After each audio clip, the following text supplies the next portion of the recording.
Stand up right now from wherever you're sitting and pay attention to your legs for just a second. Do they feel like they're carrying sandbags instead of muscle? Are your feet cold no matter how many pairs of socks you layer on, even in the middle of summer? That prickling, buzzing sensation that creeps into your calves and makes you want to shake your legs out. Does that sound familiar? If you're nodding along, stick with me, because what you're feeling isn't just age catching up with you. It's your circulatory system sending you a message. And today I'm going to show you exactly how to answer it. Here's what makes this so frustrating for so many people past 60. You're already trying. You've cleaned up your plate. You're watching your sodium. You're doing everything the health articles told you to do. And by 6 in the morning, your legs are already dragging. By the end of the day, they feel like dead weight. It's genuinely confusing, and it leaves people wondering if anything actually works. Here's the truth. It was never about trying harder. It's about knowing which specific foods actually reach those deep vessels running down into your legs and feet and make a difference you can actually feel. I've spent years chasing one question that gets at the heart of aging well. Why can some people in their late 70s walk for miles with a light, easy stride, while others a full decade younger, in their mid-60s, can't make it around the block without stopping to catch their breath? That gap is enormous, and research coming out of places like Harvard Health and the National Institutes of Health keeps pointing to something surprisingly simple, something sitting in your fruit bowl right now, more than most people would ever guess. Today I'm walking you through 7 fruits ranked specifically by how strongly they support circulation in your legs, not general health benefits, targeted support for the exact network of vessels keeping your lower body nourished. And I'll tell you right now, the fruit sitting at number 1 caught me completely off guard the first time I looked into the science behind it.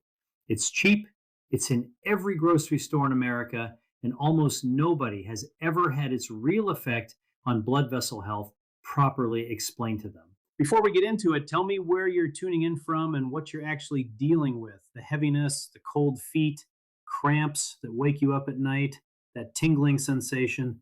Drop it in the comments. I read every single one, and it genuinely helps me understand how this is landing for real people. Let's take a quick detour into the biology first, because once this clicks, everything else on this list will make a lot more sense. Picture your heart as a pump sitting dead center in your body, and your legs as the farthest outpost from it. Every drop of blood headed to your toes has to travel the entire length of your body downhill, and then, against gravity the whole way, make the return trip back up through a maze of veins. In your 20s and 30s, your arteries handle that trip effortlessly, flexible, responsive, like brand new rubber tubing that stretches and springs back with every heartbeat. Past 60, that flexibility starts fading, slowly, almost invisibly, the way an old garden hose gradually stiffens with age. What matters even more is what's happening to the thin inner lining of your blood vessels, called the endothelium. That lining's entire job is producing a molecule called nitric oxide, essentially your body's traffic signal for blood flow, telling vessels when to relax and widen so blood can move freely. As that lining loses efficiency with age, nitric oxide production drops. Vessels stay narrower than they should, blood flow slows, and it starts pooling in your lower legs instead of circulating the way it used to. That's the heaviness. That's the stubborn cold in your feet. That's very often what's behind the sharp cramp that jolts you awake at 3 in the morning. None of that is simply aging pain you have to accept. It's a direct result of declining nitric oxide and stiffening vessels. And that's exactly the mechanism these 7 fruits are built to address. We start at number 7 with something so ordinary almost everyone overlooks it entirely: the apple. The real power is hiding in the skin, where a compound called quercetin concentrates. Think of quercetin as a dedicated bodyguard for that same endothelial lining we just talked about. Over the years, your body accumulates something called chronic low-grade inflammation, invisible, painless, but steadily stiffening your arteries from the inside. Quercetin actively shields that lining from it, keeping vessels able to properly dilate and contract, which means blood reaches your legs with far less resistance. Apples also deliver a solid dose of pectin, a soluble fiber shown to help lower LDL cholesterol, the type that builds up along vessel walls like sediment narrowing a pipe. Eat the skin, that's non negotiable here. Wash it well and eat the apple whole, sliced into your oatmeal or as an afternoon snack. Number 6, the banana. Probably sitting on your counter right now. Everyone knows bananas are high in potassium. Fewer people understand why that matters so directly for leg circulation. Potassium is central to how your body regulates blood pressure, and when levels run low, which happens surprisingly often in older adults due to diet or medication, vessel walls tend to clamp down tighter than they should, narrowing the very pathways feeding your legs and feet, and setting up exactly the tingling and numbness people notice after sitting still. Bananas also bring magnesium to the table, which relaxes the smooth muscle lining your arteries, particularly relevant if you deal with nighttime leg cramps, often your body's way of signaling that muscle isn't getting the blood flow it needs while trying to rest and repair. And there's a third layer here, vitamin B6, which plays a direct role in nitric oxide production, that same master molecule we keep coming back to. One banana a day, sliced over yogurt or blended into a smoothie, is genuinely enough. Number 5 is where this starts getting genuinely interesting. Watermelon. It's loaded with an amino acid called L-citrulline, which your body converts into L-arginine, the direct raw material used to manufacture nitric oxide. More raw material means more nitric oxide, wider vessels, and smoother blood flow, reaching all the way down into your smallest capillaries instead of stalling out halfway.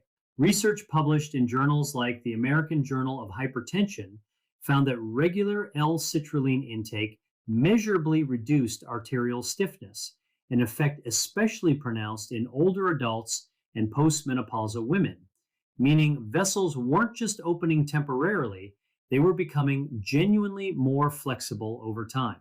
Here's the detail almost nobody knows. The highest concentration of L-citrulline isn't in the sweet red flesh everyone eats. It's in the white rind most people slice off and throw straight into the trash. Blend some of that rind into a smoothie along with the flesh. The taste is mild enough you'll barely notice it, and you'll capture the most beneficial part of the entire fruit. If this is landing for you, drop the number 5 in the comments, just a quick signal that you're finding real value here. Number 4, pineapple, thanks to a unique enzyme called bromelain that you won't find concentrated anywhere else in the produce aisle. Bromelain helps prevent blood from becoming overly thick and sticky, a problem that becomes considerably more common past 60 as inflammatory markers rise. Smoother flowing blood delivers oxygen more efficiently to your leg muscles and noticeably reduces that swollen, heavy feeling in ankles and feet that so many people simply accept as inevitable. Bromelain also carries genuine anti-inflammatory properties, directly countering the chronic inflammation that stiffens arteries over time. Pineapple additionally supplies manganese and vitamin C, both essential for collagen production, the structural protein that keeps vessel walls strong and resilient. The bromelain concentrates most heavily in the fibrous core most people cut out and toss. So next time, chew on it or blend it into a smoothie, ideally in the morning when absorption tends to be strongest. Number 3, avocado, technically a fruit and a genuine circulatory powerhouse hiding behind its trendy reputation. Your arteries face 2 real threats long term: LDL cholesterol building up along vessel walls and oxidative damage from free radicals accelerating stiffness. Avocado fights both simultaneously. Its monounsaturated fats, largely oleic acid, the same fat prized in olive oil, actively lower LDL while raising protective HDL cholesterol, which works to clear existing buildup from artery walls. Avocado is also one of the richest fruit sources of vitamin E, specifically alpha tocopherol, which shields the endothelial cells responsible for nitric oxide production from oxidative damage. And here's a detail that surprises people. Avocado actually contains more potassium per serving than a banana. Aim for half an avocado at dinner 4 nights a week, sliced over a salad or mashed alongside whatever protein you're already eating. Number 2 might not seem glamorous. Prunes, dried plums. Nobody's posting these on social media, but for long-term vessel health past 60, they punch well above their reputation. They're loaded with polyphenols, potent antioxidants that directly target the chronic, low-grade inflammation quietly stiffening arteries year after year. Prunes also deliver meaningful vitamin K, which governs how your body directs calcium. Without enough of it, calcium can deposit inside artery walls instead of your bones, a process called vascular calcification that hardens vessels from the inside. Vitamin K helps route that calcium where it belongs. Prunes also contain boron, a trace mineral tied to both better vascular health and stronger bone density in older adults, a reminder that these two systems tend to decline together far more often than people realize. 4 to 5 prunes daily, chopped into oatmeal or eaten straight, is all it takes. And now, number 1, the fruit that genuinely surprised me the first time I dug into the research behind it: red and purple grapes. What sets them apart is a compound called resveratrol, concentrated in the skin and studied extensively over the past 2 decades for its cardiovascular effects. Resveratrol directly stimulates nitric oxide production in your endothelial cells, actively driving the exact process every other fruit on this list only supports indirectly. It also carries some of the most potent natural anti-inflammatory activity documented in vascular research, targeting the specific pathways responsible for arterial stiffening. And critically, resveratrol protects LDL cholesterol from oxidation in the first place, interrupting plaque formation at its actual starting point rather than just managing cholesterol levels after the fact. Grapes also bring anthocyanins, the pigments giving them their deep color, which strengthen the smallest capillaries in your feet and calves, exactly the vessels that suffer first as circulation declines with age. A small handful of grapes, skin on, washed well, as a daily snack, fresh or frozen for a cold afternoon treat, moderate and consistent is the goal here. Now, something that can genuinely amplify everything we just covered: a simple morning drink combining lemon, ginger, and cinnamon, ideally on an empty stomach first thing in the day. Lemon delivers concentrated vitamin C, protecting that same endothelial lining and supporting collagen production in vessel walls. Ginger contains gingerol, studied for both anti-inflammatory and mild anti-clotting properties, helping blood move with less internal friction.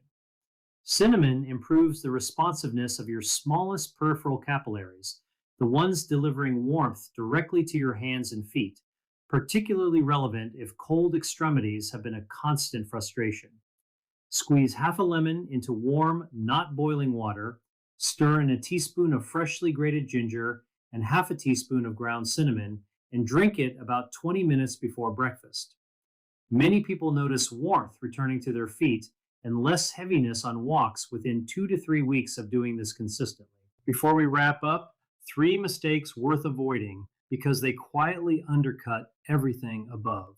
First, tossing the most beneficial part of the fruit, the apple skin, the watermelon rind, the pineapple core, the exact part carrying the most benefit is usually what ends up in the trash. Second, assuming more automatically means better. Fruit still carries natural sugar, and doubling your intake doesn't double the benefit, it just adds unnecessary sugar load. Consistency matters far more than quantity here. Third, expecting fast results. Circulation didn't decline in a week, and it won't rebuild in one either. Most people describe real, lasting improvement somewhere between 3 and 6 weeks of consistent daily habits, And knowing that up front keeps you from quitting right before it starts working. One serious note: if the heaviness, cold feet, or cramping is severe, getting worse, or notably worse in one leg than the other, see a doctor. These fruits and this drink are genuinely powerful allies, but they don't replace medical evaluation when something needs real attention. If this gave you something worth acting on, hit like. It takes 2 seconds and it helps this reach more people quietly dealing with exactly what you're dealing with. Tell me in the comments which of these 7 you're adding to your routine first. I read every one. Your legs carry you through your entire life. Give them what they actually need, and they'll keep doing that job well for a long time to come.